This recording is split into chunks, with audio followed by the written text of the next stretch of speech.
The day Margaret Wyndham called the sheriff on me for illegally fishing on her lake was the day she signed her own eviction notice. There I was at dawn, casting my line at the same spot I'd fished for 23 years, when this shrill voice cuts through the morning like nails on a chalkboard. "You're trespassing on HOA waters." Sheriff's deputy shows up looking uncomfortable as hell. "Sorry, Theo, but she filed a complaint. I have to ask you to leave." Margaret stood there in her pastel outfit with that satisfied smirk, watching me pack up my tackle box. The snap of that box closing echoed across the water like a gunshot. What this newcomer didn't know?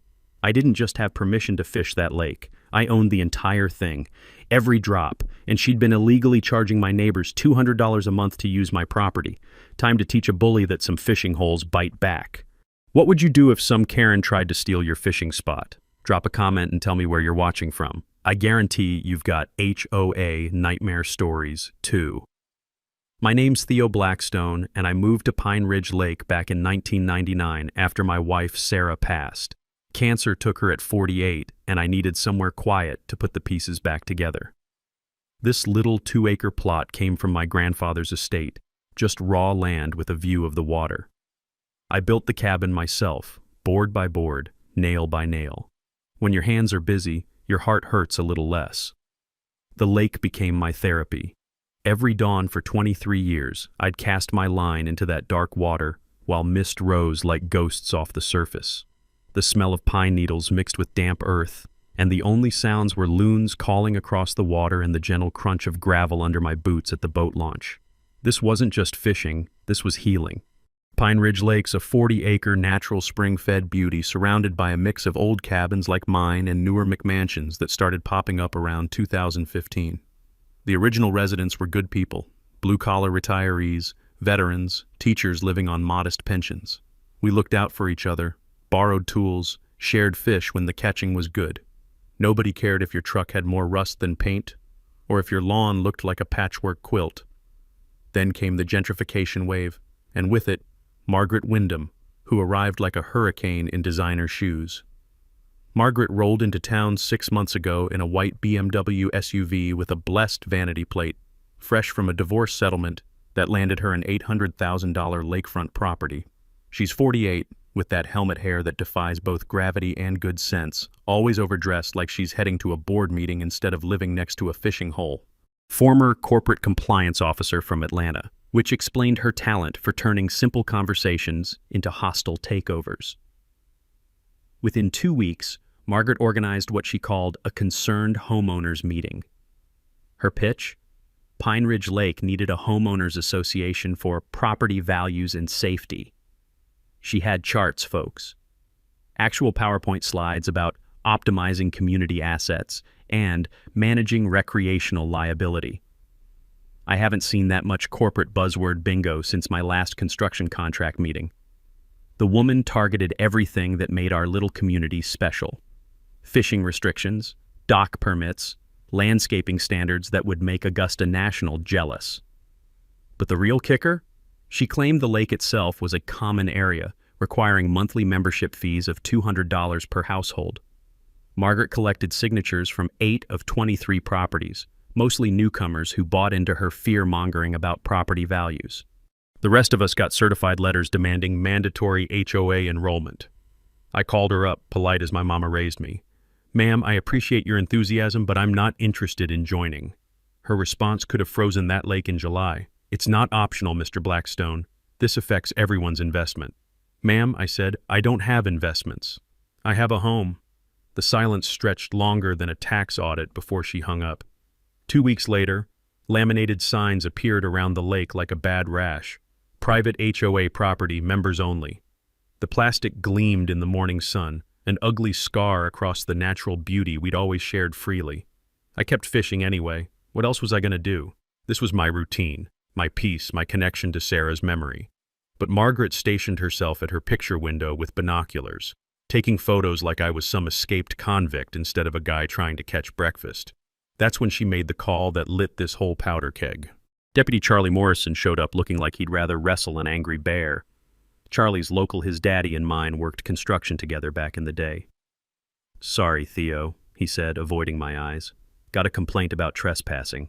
I have to ask you to leave." Margaret stood on her deck in a pink cardigan that probably cost more than my truck payment, arms crossed with that satisfied smirk of someone who thinks they just checkmated a chess grandmaster. I packed up without a fuss, but as that tackle box snapped shut, one thought crystallized like ice on a winter morning. Lady just picked a fight with the wrong fisherman. The next morning, I woke up to find Margaret had filed a formal trespassing complaint with the county. Not just a phone call to Charlie, an actual written complaint with my name on it, complete with photos of me illegally accessing HOA waters. The woman documented my fishing trips like I was running a cartel instead of catching bass. Within 48 hours, she'd organized an emergency HOA meeting about what she called non-compliance issues, the agenda, how to deal with problem residents who refuse to respect community standards. Margaret had recruited Dale Pemberton, a retired bank manager with the personality of wet cardboard, as her HOA treasurer. Dale brought legitimacy to her operation. Nothing says official like a guy who spent 40 years foreclosing on people's dreams. Margaret's next power play hit like a sledgehammer. She identified 4 other problem properties around the lake: Betty Kowalski's cottage with its cheerful garden gnome collection, the Martinez family's weekend cabin with the unapproved fishing boat, old Frank's place with the vegetable garden that apparently violated aesthetic standards, and the Johnsons' modest dock that predated Margaret's arrival by 15 years. We all got violation notices on the same day. The aggressive thwap of Margaret's designer heels clicking across driveways as she personally delivered each letter sounded like a countdown timer to war. Betty's offense? Unapproved garden gnome collection disrupting neighborhood aesthetic standards. I kid you not, the woman was being fined for ceramic lawn decorations that had been there since Carter was president. Betty knocked on my door that evening, her weathered hands trembling like autumn leaves as she held Margaret's legal-sounding letter. The smell of her lavender perfume mixed with genuine fear. "Theo, I don't understand half these words, but they want $50 a day until I remove my gnomes. Those belong to my late husband." That's when I decided to do what any reasonable person does when facing a bully: research the hell out of the situation. The county courthouse sits downtown in a brick building that reeks of old paper, stale coffee, and broken dreams. I spent Tuesday morning in the land records office talking to Joyce Miller, a clerk who's worked there since dinosaurs roamed the earth. Joyce has the patience of a saint and the institutional memory of a steel trap. "Son," she said, squinting at Margaret's HOA filing through glasses thick enough to start fires, "this paperwork's messier than a soup sandwich." She's missing required property descriptions, boundary surveys, and legal authority documentation. That's when Joyce educated me about adverse possession laws. Essentially, you can't claim ownership of property you don't legally control, no matter how many laminated signs you post. Any HOA must legally define its boundaries, and authority and county records always verify their claims before paying a single dime. While I was learning about property law, Margaret escalated to hiring private security. She brought in some kid who looked like he'd rather be wrestling alligators, stationed him at the boat launch during peak fishing hours. The poor guy had the enthusiasm of a wet mop and the authority of a mall cop on vacation. I walked up to him bright and early Wednesday morning, tackle box in hand, boots crunching on frost-covered gravel. "Morning. Mind if I ask what legal authority you have to enforce HOA rules?" The kid shifted like he had fire ants in his uniform. Lady just told me to be visible and take photos of anyone fishing without permission." "Permission from who exactly?" More uncomfortable shifting. "The, HOA?" I smiled and cast my line anyway, the soft plop of my lure hitting water punctuating the awkward silence. "Well, you have yourself a nice day, son. Don't forget to wave for those photos." The security guard lasted exactly 3 days before quitting. Apparently, watching an old man fish while taking creepy surveillance photos wasn't the exciting career opportunity he'd imagined. But Margaret wasn't done. She hired an actual attorney, some shark from the county seat who specialized in HOA enforcement. The cease and desist letter arrived while I was fixing Betty's porch step, because that's what neighbors do for each other around here. The legal language was impressive, full of words like forthwith and pursuant to, demanding $500 in administrative fees, plus immediate compliance with fishing restrictions.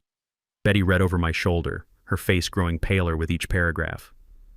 "What's so funny?" she asked when I started chuckling. I folded the letter and slipped it into my shirt pocket. Margaret just picked a fight with the wrong fisherman. See, while she was busy playing lawyer and hiring security guards, I'd been doing my homework. That morning's courthouse visit had turned up something interesting on the 1960s county survey maps. A discrepancy suggesting the lake extended way beyond Margaret's claimed HOA territory. More importantly, I'd found a reference to subsurface mineral rights in my grandfather's deed. Time to find out exactly what Grandpa Blackstone had left me, because something told me it was a lot more than Margaret bargained for. Margaret's attorney letter triggered what she called an emergency enforcement meeting at her pristine lakefront palace. Her living room looked like a corporate boardroom had a baby with a country club, all beige leather and motivational artwork about success and excellence. The air reeked of expensive vanilla candles and desperation. She'd assembled her nervous coalition of 8 HOA members, each clutching violation notices like talismans against common sense. "Property values are at stake," Margaret announced, clicking through her PowerPoint presentation like she was launching a hostile takeover instead of harassing retirees. Her enforcement plan included liens, small claims court, and police reports. When Dale suggested maybe they should verify their legal authority first, Margaret steamrolled him faster than a freight train through a paper bag. "We can't show weakness to non-compliant residents," she declared, her voice sharp enough to cut diamond. "Give them an inch, they'll take a mile." 2 days later, I woke up to the aggressive buzz of power tools at 7 a.m. sound more jarring than nails on a chalkboard. Margaret was installing a decorative fence across the traditional fishing path to the lake, the same dirt trail that elderly residents like Betty and Frank had used for decades. The fence was white vinyl with little flourishes that screamed, "I spent more on this eyesore than most people make in a month." Margaret stood supervising in a lavender pantsuit, sipping coffee from China that probably cost more than my truck payment. When Frank Martinez showed up for his doctor-ordered morning walk, she pointed to a shiny new sign. "Private HOA property. Authorized members only." "Ma'am," Frank said in his polite old-school way, "I've been walking this path since 1987. Margaret's smile could have frozen hell itself. "Times change, Mr. Martinez." Safety and liability require proper management. That fence was the last straw for a lot of folks. Margaret had just blocked lake access for 3 elderly residents whose daily walks were literally doctor's orders for their heart conditions. But while she was busy playing neighborhood dictator, I was getting educated about something called riparian rights. Back at the courthouse, Joyce Miller pulled out maps and legal books like she was conducting a masterclass in property law. The musty smell of old records mixed with her determination to help. "Theo," she said, adjusting those thick glasses, "riparian rights are trickier than a 3-card Monte game. When you own land adjacent to water, you often get usage rights too, sometimes way more than people realize. Riparian rights mean owning land next to water often includes water usage rights. Look this up if you live near lakes or rivers, because most property owners have no clue what they actually own." Joyce also found something that made her eyebrows climb toward her hairline, a reference to lake bottom mineral rights in my grandfather's 1958 deed. "Son, this language is unusual.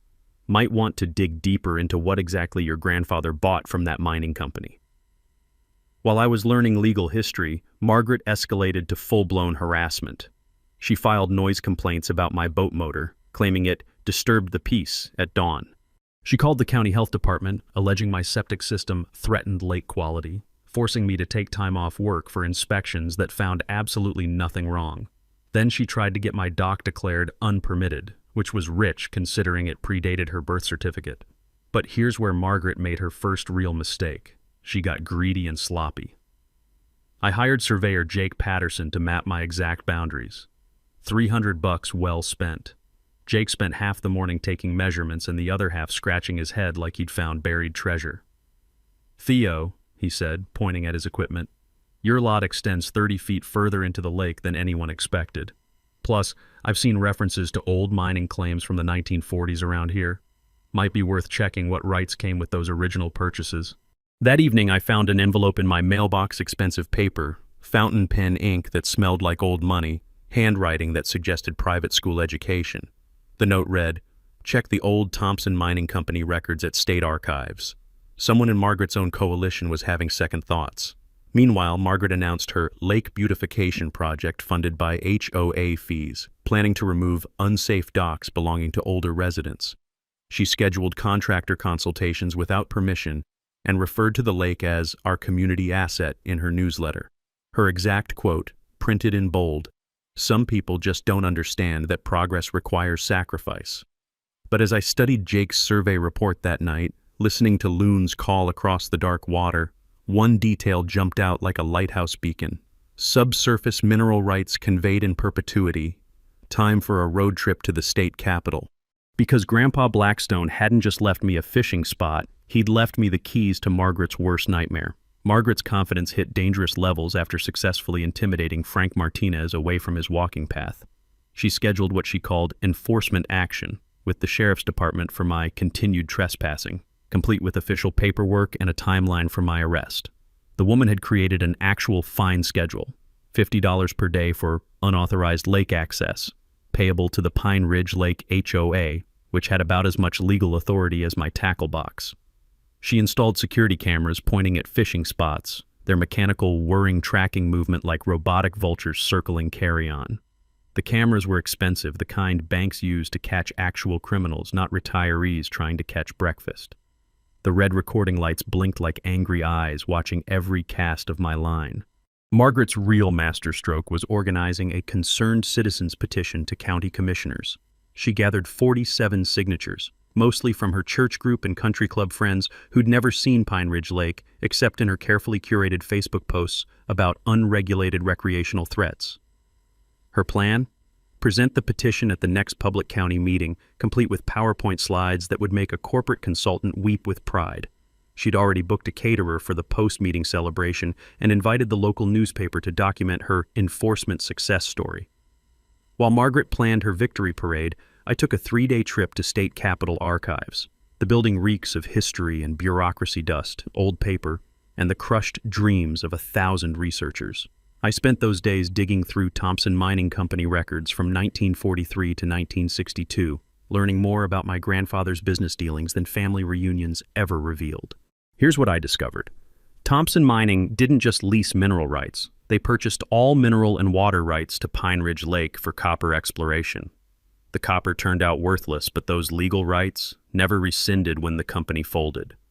Mineral rights and surface rights can be owned separately. Always check both when buying property near water or former industrial sites, because you might own way more than you think. The paper trail was clearer than spring water. Thompson Mining sold rights to a consolidated holding company in 1965. When that company dissolved in 1978, assets transferred to individual partners. One partner, Theodore Bud Blackstone Sr., my grandfather, rights passed to my father in 1982, then to me in 1999. But here's the kicker that made my coffee taste like victory. Those rights included lake bottom ownership, not just mineral extraction. Every square foot of lake bed, from shore to shore, legally belonged to me. Back home, Margaret was sabotaging everything with the desperation of a sinking ship captain. She reported my boat as an abandoned vessel to state environmental agencies. She filed complaints claiming I was running commercial operations without permits. Apparently, one guy with a fishing rod qualified as commercial fishing in Margaret's alternate universe where logic goes to die. She spread rumors about property tax delinquency, which was hilarious since I'd been current for 23 years. The woman went full scorched earth, approaching my part-time employer to suggest I was unreliable and involved in neighborhood disputes. My boss knew me well enough to laugh off her complaints, but the audacity was breathtaking. Meanwhile, Betty Kowalski was doing detective work that would shame professional investigators. She discovered Margaret's HOA had never filed proper incorporation papers with the state. It existed only as an informal neighborhood group with about as much legal authority as a quilting circle. "Theo," Betty said over morning coffee, steam rising from our mugs while the smell of bacon drifted from her kitchen. "That woman's been running a con game since day one. Dale Pemberton visited me personally, looking more uncomfortable than a vegetarian at a barbecue contest. He suggested a compromise solution, reduced HOA fees in exchange for limited fishing schedule. I politely declined without revealing my research findings. Dale left frustrated, warning that Margaret won't back down easily. If only he knew how spectacularly right he was. Margaret hired a private investigator to excavate my background, desperately hunting for criminal history, tax liens, anything to discredit me. The PI found nothing but reported my financial situation as modest but stable, probably not the smoking gun Margaret was paying for. Her frustration was growing like kudzu in summer heat. The simple intimidation tactics that worked in corporate boardrooms were failing against a guy who just wanted to fish in peace. That's when Margaret decided to go nuclear. She scheduled a final compliance meeting at her house, setting it up like a hostile takeover negotiation with Dale as witness. She invited me to resolve this situation like adults, clearly expecting her boardroom intimidation to finally break me. I agreed to attend, bringing my own folder of documents. As I sat in my truck that evening, the leather seat creaking as I shifted to check my grandfather's original deed one more time, I couldn't suppress a grin. Margaret thought she was playing chess while I was playing checkers. Tomorrow's meeting was going to be very educational, just not for the person she expected. Attorney Samuel Bennett's office smelled like leather-bound law books and expensive coffee, the kind of place where justice costs money but delivers results.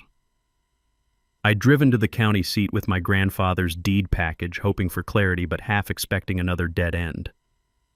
Bennett reviewed my documents with the methodical precision of a surgeon, occasionally making notes in handwriting that looked like it required a decoder ring. "Mr. Blackstone," he said after 20 minutes of silence that felt like 20 hours, "this is extraordinary. Your mineral rights don't just include subsurface ownership, they encompass complete lake bottom ownership and all surface water usage rights."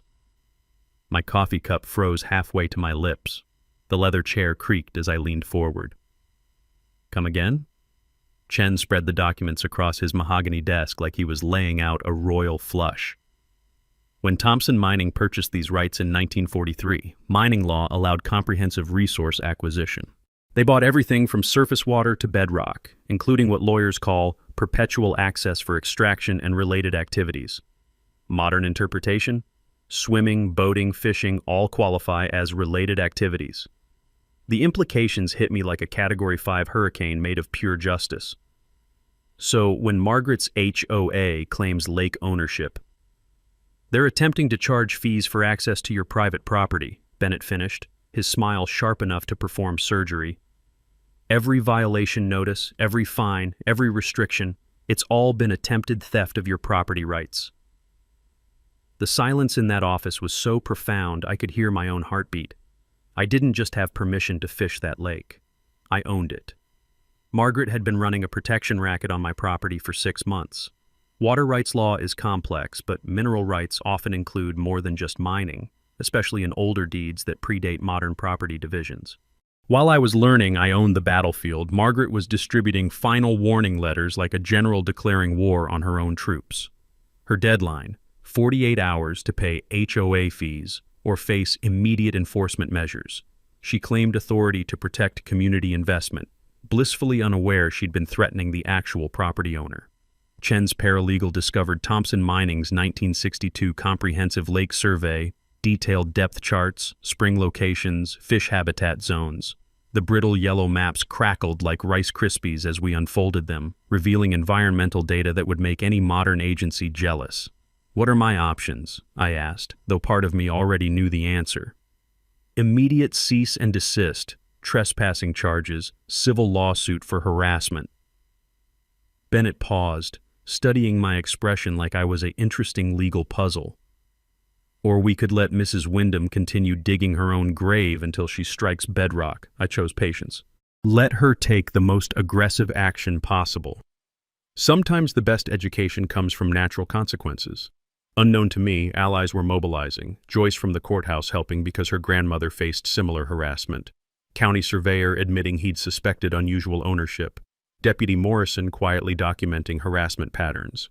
Margaret scheduled her county commissioner presentation for Tuesday, complete with PowerPoint about unregulated access destroying property values. She'd booked a caterer, invited the newspaper, and reserved the community center for her victory celebration. Her words to Dale, "After Tuesday, this lake will finally be managed properly." While Margaret planned her coronation, I prepared evidence packets, tax records, photographs of unauthorized structures, harassment timeline. The fresh ink smell from the copy machine mixed with the musty courthouse basement air as I built Margaret's doom in triplicate. The delicious irony? Margaret's research found lake taxes paid by T. Blackstone. She assumed it was a typo, never connecting it to the fishing guy she'd been harassing. Her meeting invitation promised to resolve lake access issues permanently. I accepted, asking if I could bring documentation. Margaret's delight at my apparent surrender was about to become the most expensive mistake of her life. The War Council convened at my cabin on Sunday evening. Betty, Joyce, and Attorney Bennett gathered around my kitchen table like generals planning D-Day. Betty brought homemade cookies that smelled like cinnamon and righteous anger. The wood smoke from my fireplace mixed with coffee aroma and the collective determination of people who'd had enough of being pushed around. "All right," Bennett said, spreading legal documents across the table like battle plans. "Let's discuss how to maximize impact of the ownership reveal." Joyce leaned forward, her glasses catching the lamplight. "We need to think about the other families Margaret's been harassing. This isn't just about Theo. It's about establishing that you can't bully people out of their homes." Betty nodded so hard her coffee nearly sloshed over the rim. "That woman fined me $50 a day for garden gnomes.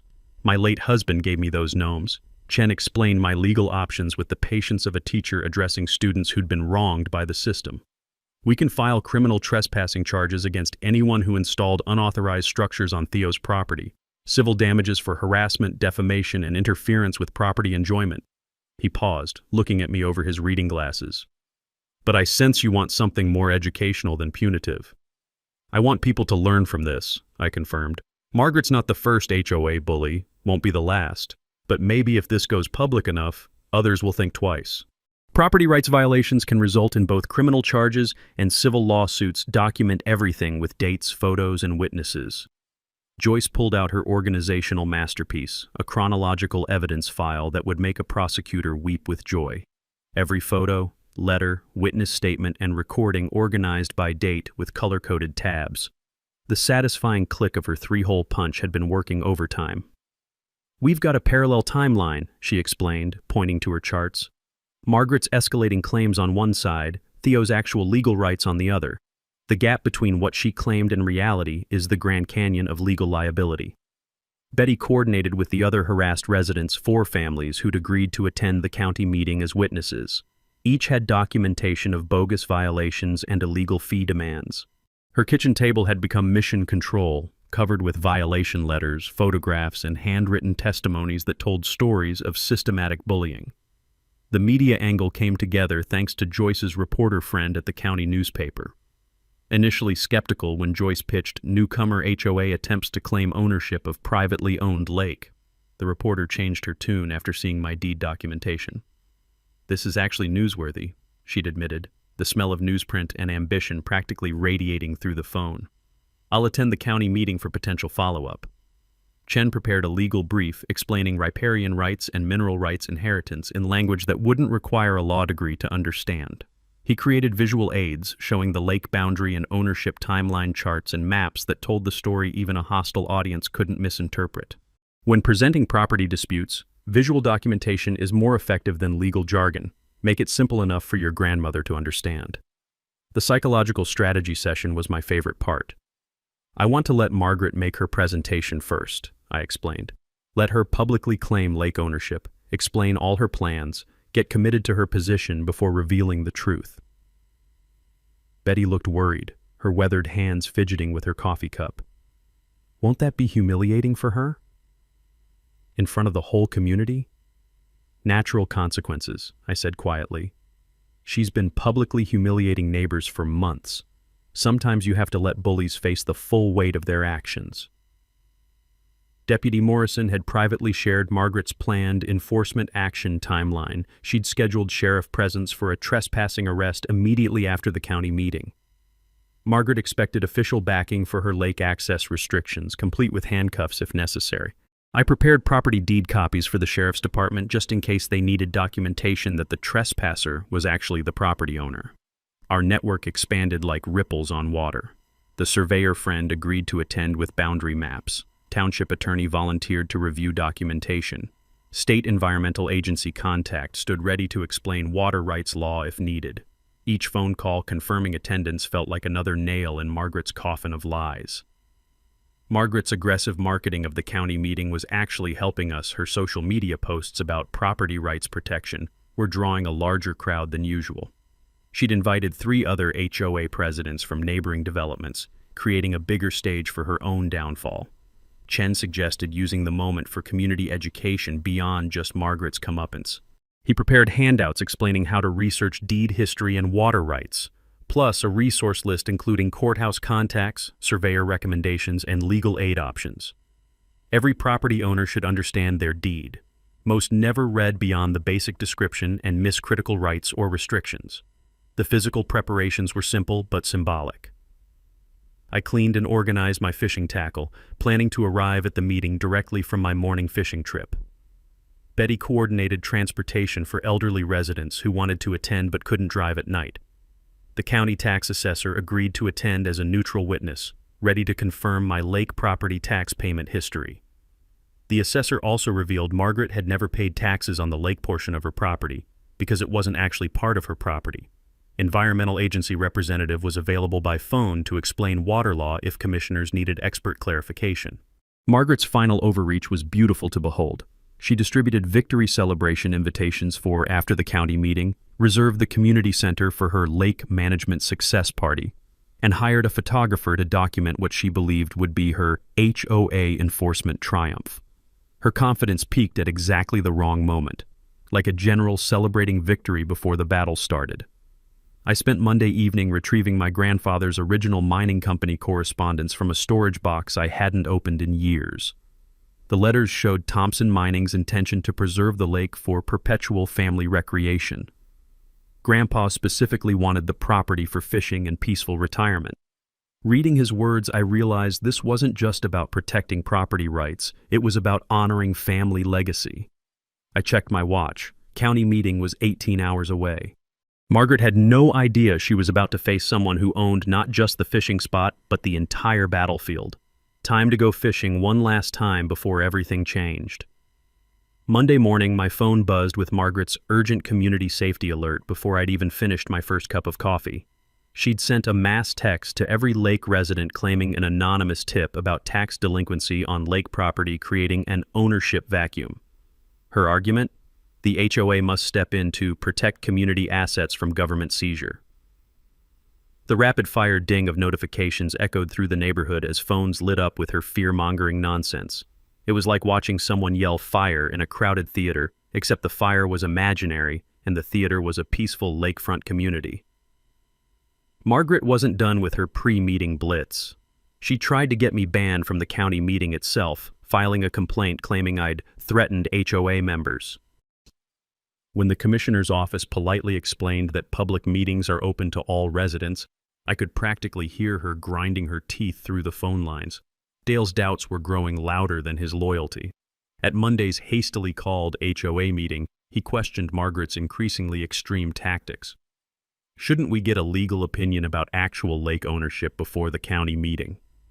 His voice carried the nervous energy of a man realizing he'd backed the wrong horse. Margaret dismissed his concerns like swatting a mosquito. Possession is 9/10 of law, Dale. We have the signs, the fences, the documentation. They have excuses.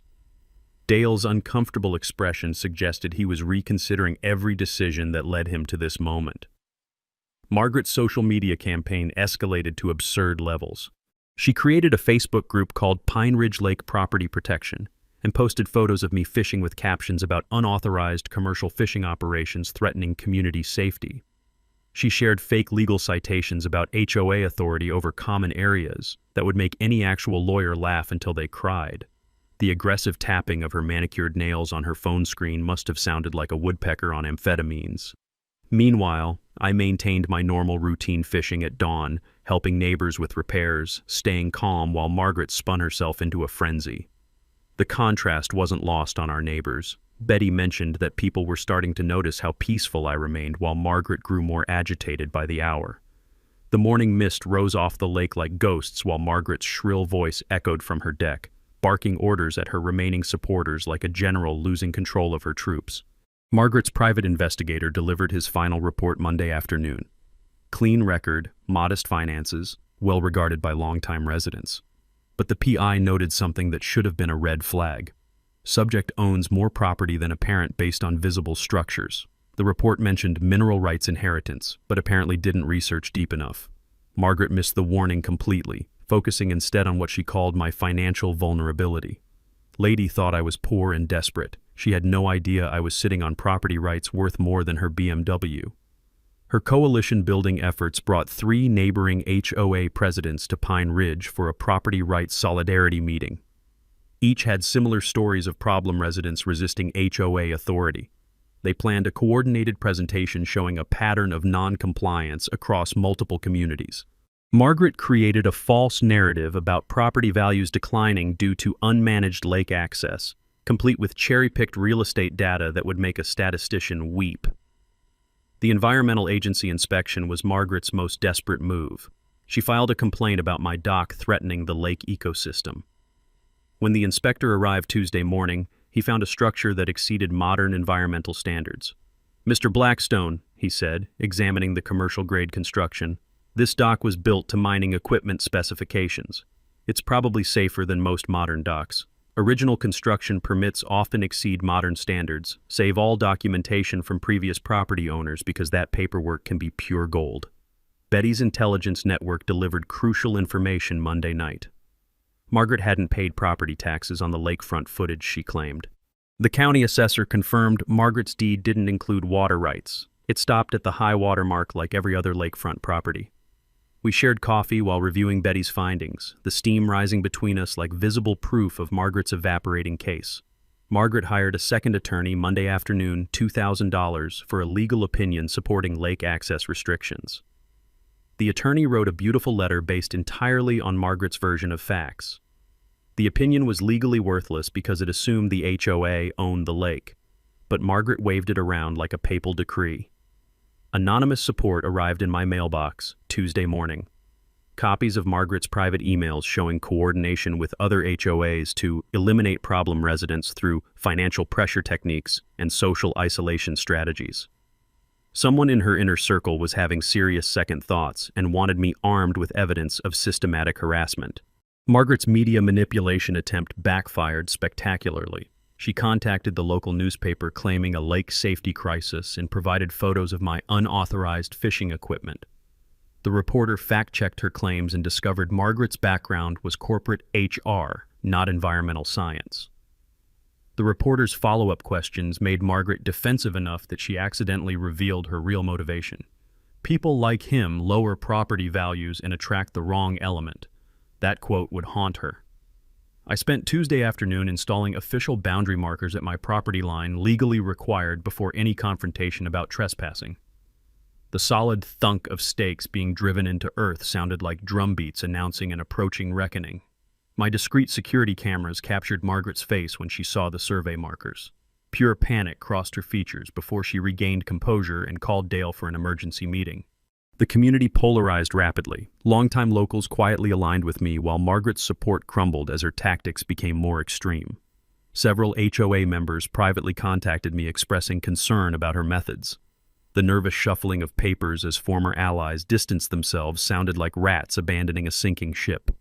Margaret's point of no return came Tuesday evening. She announced plans to have me arrested at the county meeting for criminal trespassing, coordinated with a private security company for citizens' arrest backup if the sheriff refused to act, and confirmed her celebration venue booking and photographer for HOA victory documentation. Her exact words to her remaining supporters: "After tomorrow night, we'll never have to deal with his type again." I spent that final evening on my porch, listening to loons call across the water, reviewing my evidence one last time. Margaret was about to learn that some fishing holes bite back harder than she ever imagined. Wednesday morning arrived with perfect irony.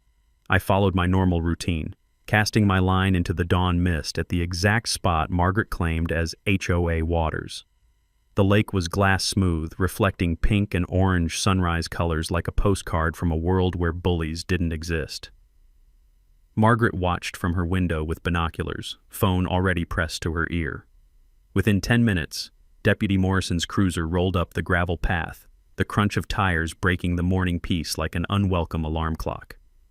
"Theo," Charlie said, stepping out with the enthusiasm of a man walking to his own execution. She filed another complaint. "I have to ask you to leave until tonight's meeting resolves this."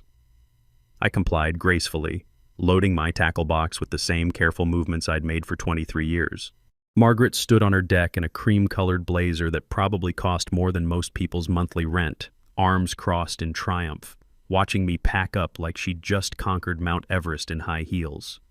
The confident click of her designer shoes echoed across the water as she walked back inside, probably to rehearse her victory speech one more time. Margaret spent the day coordinating her coalition like a general preparing for Normandy. She arrived at the county building 2 hours early with 3 neighboring HOA presidents, all wearing matching navy blazers like they were starting a cult. Her entourage carried matching binders, poster boards, and enough documentation to wallpaper a small house. She reserved front-row seats for her supporters, distributed talking points about safety and property values, and tested her PowerPoint presentation 3 times to ensure technical perfection. The photographer she had hired set up equipment like he was covering a royal wedding instead of a county meeting about fishing rights. Dale expressed final concerns about legal authority, his voice cracking with the desperation of a man who'd realized too late he was on the wrong side of history. Margaret dismissed him with a wave that would make a Roman emperor proud. "Dale, we've come too far to show weakness now." I arrived at 6:45 p.m., 15 minutes before the meeting, directly from my unsuccessful morning fishing trip. The symbolism wasn't lost on anyone. I carried my tackle box in a single manila folder, looking like I'd wandered in from the lake by accident. My worn flannel and work boots contrasted sharply with Margaret's perfect styling and her supporters' corporate uniforms. Betty, Joyce, and the other longtime residents scattered throughout the room like seasoned guerrillas preparing for asymmetric warfare. We didn't sit together, didn't coordinate obviously, just occupied space and waited. The room dynamics were fascinating. County commissioners at the front recognizing familiar faces among the newcomers. Margaret's supporters clustered in their matching blazers, chattering nervously like actors before a performance. The county newspaper reporter sat in the back with her photographer, notepad ready. The air smelled like floor polish, nervous sweat, and impending justice. Commissioner Williams called the meeting to order at 7 p.m. sharp. After routine business about road maintenance and budget approvals, he announced, "Next item, public comment regarding Pine Ridge Lake access and homeowner association concerns. Ms. Wyndham, you have the floor." Margaret practically levitated to the podium, her professional PowerPoint gleaming on the projection screen like a corporate presentation from hell. She'd created graphs, charts, and statistics that would make a marketing team proud. "Commissioners, concerned residents," she began, her voice carrying the practiced confidence of someone who'd never been told no. "I'm here tonight, representing the Pine Ridge Lake Homeowners Association to address a critical community safety issue." Her presentation was polished, too polished. Professional photos of my fishing gear labeled as unauthorized commercial equipment. Charts showing declining property values attributed to unregulated lake access. Quotes from her petition about community safety concerns and liability risks. She presented her 47 signatures like they were the Declaration of Independence, claimed the HOA represented the responsible majority of homeowners, and showed photos of me with my tackle box labeled as repeated trespassing incidents. "We're not trying to prevent recreation," Margaret said, her tone suggesting exactly the opposite. "We're simply requesting official support for reasonable access restrictions and safety standards. The HOA has taken responsibility for lake management because no clear private ownership exists." That last line hung in the air like a grenade with the pin pulled.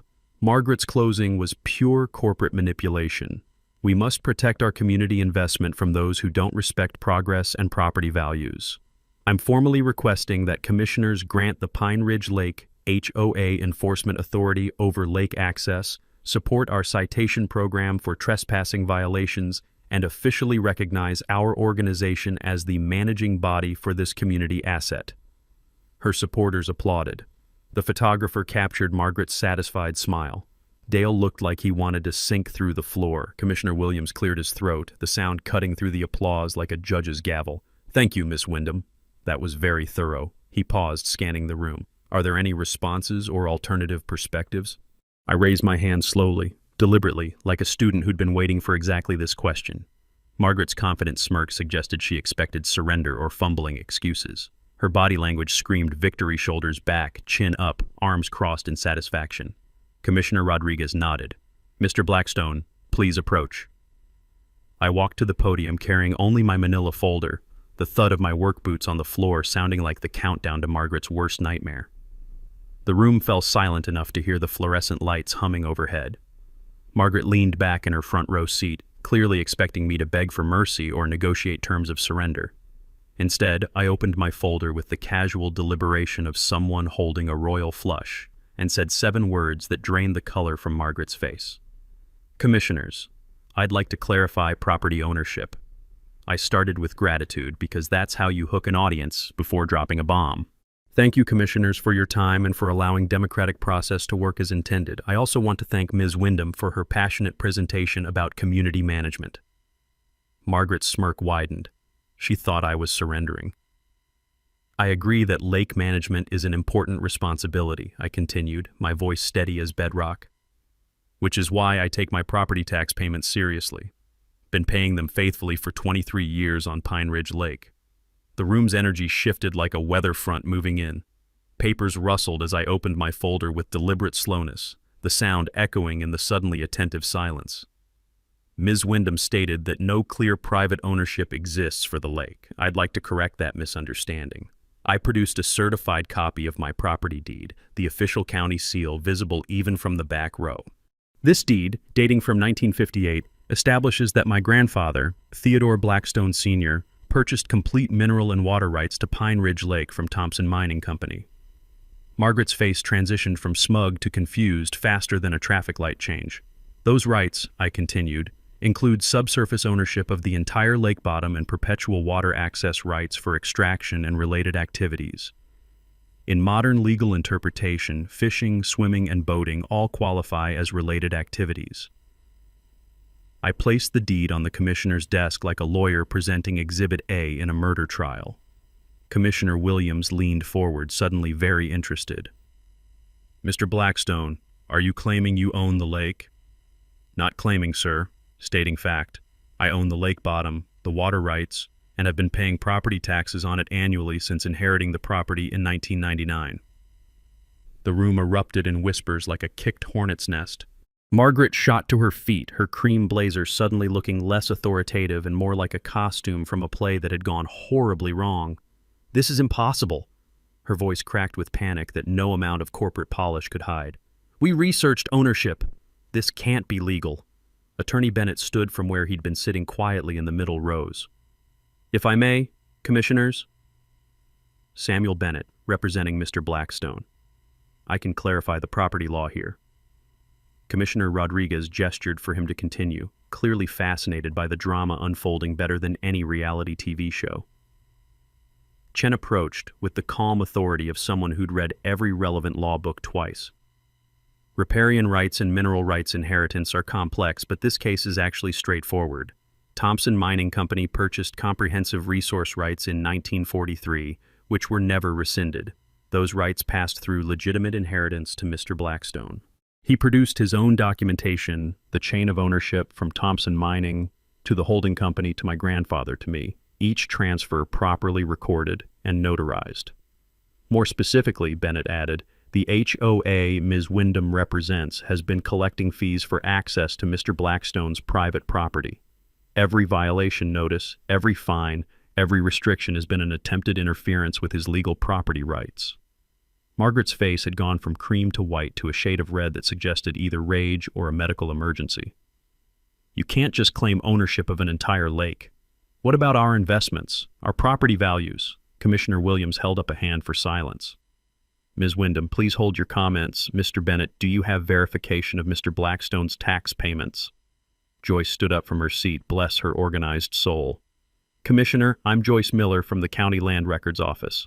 I can confirm Mr. Blackstone has been paying lake property taxes annually since 1999. I can also confirm that Ms. Wyndham's HOA has never filed proper incorporation papers with the state, meaning they have no legal authority to collect fees or impose restrictions."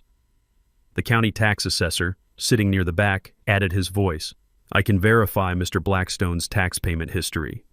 I can also confirm that Ms. Wyndham has never paid property taxes on any lake footage because her deed terminates at the high water mark like every other waterfront property. Margaret looked like someone had pulled the floor out from under her expensive shoes. Her supporters began whispering urgently among themselves, the sound of loyalty evaporating faster than morning dew in August. Dale officially resigned as HOA treasurer right there in his seat, loud enough for everyone to hear. "I'm out. This is not what I signed up for." Commissioner Williams requested a brief recess to review documentation.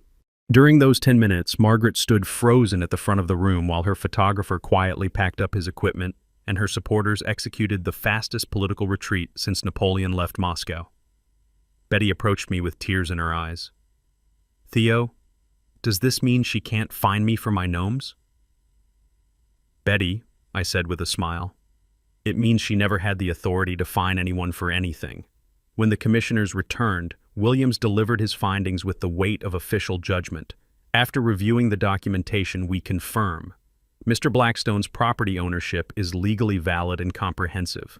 The Pine Ridge Lake Homeowners Association has no authority to collect fees, impose fines, or restrict access to private property. Furthermore, any structures installed by the HOA on Mr. Blackstone's property constitute trespassing and must be removed immediately. Sheriff Martinez, who'd been standing in the back waiting for Margaret's requested trespassing arrest, approached the commissioners with a bemused expression.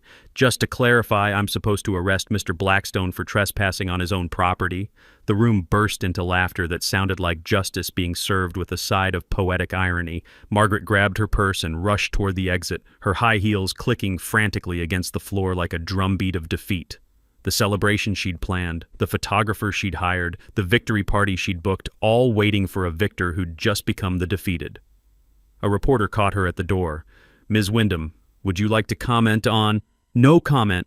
She practically screamed it, shoving past into the parking lot where her BMW waited like a getaway car. I stayed to answer questions, because that's what you do when you win with grace instead of arrogance. 1 week after the county meeting, I woke up to something I hadn't experienced in 6 months. Complete silence. No security cameras whirring, no Margaret's shrill voice echoing across the water, just the peaceful morning sounds of loons calling and gentle waves lapping against my dock. The county had ordered removal of all unauthorized signs, fences, and structures from my property within 72 hours. Margaret's decorative fence that blocked the fishing path, gone by Thursday morning. The security cameras, dismantled by Friday afternoon. The laminated private HOA property signs disappeared faster than free beer at a construction site. I resumed my dawn fishing routine without harassment. The morning mist rose off the dark water like it always had, and the smell of pine needles mixed with damp earth reminded me why I'd fallen in love with this place 23 years ago. The crunch of gravel under my boots at the boat launch sounded like a victory march I never asked for, but thoroughly earned. 3 families formally withdrew from Margaret's HOA within days. Without Dale as treasurer, and with her legal authority exposed as fiction, the organization effectively dissolved like sugar in hot coffee. The remaining members quietly stopped paying fees and removed their HOA stickers from their mailboxes. Betty organized a community workday the following Saturday to repair damage from Margaret's improvements. 23 neighbors showed up, including several who'd initially supported the HOA before seeing Margaret's true colors. We pulled fence posts, filled holes, and restored the fishing path to its natural state. Former HOA members brought tools and apologies. One couple brought homemade barbecue that smelled like redemption and tasted like community healing. The satisfying thunk of fence posts being pulled from earth sounded like liberation. Margaret listed her lakefront property for sale within 2 weeks. The for sale sign went up on a Tuesday. She was gone by the following Monday. Her BMW disappeared from the neighborhood, and with it, the toxic energy that had infected our peaceful community. The house sold below market value after 45 days, apparently. A reputation for harassing neighbors doesn't help property values. The new owners, the Patterson family, specifically chose the location for fishing access and quiet community. Their kids were out on the dock with fishing rods their first weekend, laughing and splashing in water that belonged to everyone who approached it with respect. Joyce organized a Know Your Property Rights workshop at the library that drew 73 attendees from 3 counties. Attorney Bennett volunteered his time for free legal education sessions, teaching people how to research deeds, verify HOA authority, and protect themselves from similar harassment. Most property disputes stem from ignorance. Education prevents expensive legal battles and years of harassment. I created an informal lake access agreement for all neighbors. No fees, no complicated rules, just basic respect. My only requirements: respect fishing hours, don't litter, don't harass others. I installed a tasteful wooden sign at the boat launch. Blackstone Family Lake, all welcome, fish responsibly. Several neighbors offered to pay me for lake access. I refused every offer. This wasn't about money, it was about community. The story spread through regional property owner networks faster than gossip at a church picnic. 2 other aggressive HOAs faced challenges from newly educated residents who'd learned to verify claims before paying fees. County commissioners reviewed HOA formation requirements, adding stricter documentation standards to prevent future Margarets. Betty's garden gnome collection returned to full glory, expanded with 3 new additions that neighbors contributed, including one gnome holding a fishing rod that made me laugh every time I saw it. She organized a Gnome Sweet Gnome garden tour that became an annual tradition. I proposed an annual lake cleanup and fish habitat improvement program, partnering with state environmental agencies for professional guidance. We created a memorial fund honoring Grandpa Blackstone's conservation vision, awarding 3 scholarships annually for local students studying environmental science. Private property ownership can benefit entire communities when managed thoughtfully. It's not about control, it's about stewardship. The annual Pine Ridge Lake Days Festival launched that summer, celebrating community, conservation, and the kind of neighborly respect Margaret never understood. Kids competed in fishing contests. Adults shared stories over barbecue. Everyone remembered why small communities matter. My morning fishing routine became a group meditation. Several neighbors joined me for quiet dawn companionship. We didn't always talk much, just shared coffee and the peaceful ritual of casting lines into water that reflected the kind of community we'd fought to preserve. My back pain improved with reduced stress and supportive neighbors. Turns out, constant harassment takes a physical toll you don't notice until it stops. Betty's cousin mentioned facing similar HOA problems with a community garden involving city council corruption and illegal land seizure attempts. I smiled quietly, sipping my coffee, watching sunrise paint the lake in colors that never get old. Some folks never learn that bullies eventually meet their match, I told her. Justice isn't always about punishment. Sometimes it's about teaching lessons that ripple outward, protecting people you'll never meet from tyrants they haven't encountered yet. Now, drop a comment with your worst HOA nightmare. I read every one, and your story might be next. Hit subscribe if you believe property rights matter, and ring that notification bell because justice stories drop every Tuesday. And remember, sometimes the best revenge isn't revenge at all. It's watching a bully realize they picked a fight with someone who owns the entire battlefield. That's all for today's HOA madness. If watching justice serve itself made your day, smash that like button, share your thoughts down below, and make sure you're subscribed. More outrageous neighborhood showdowns are just around the corner.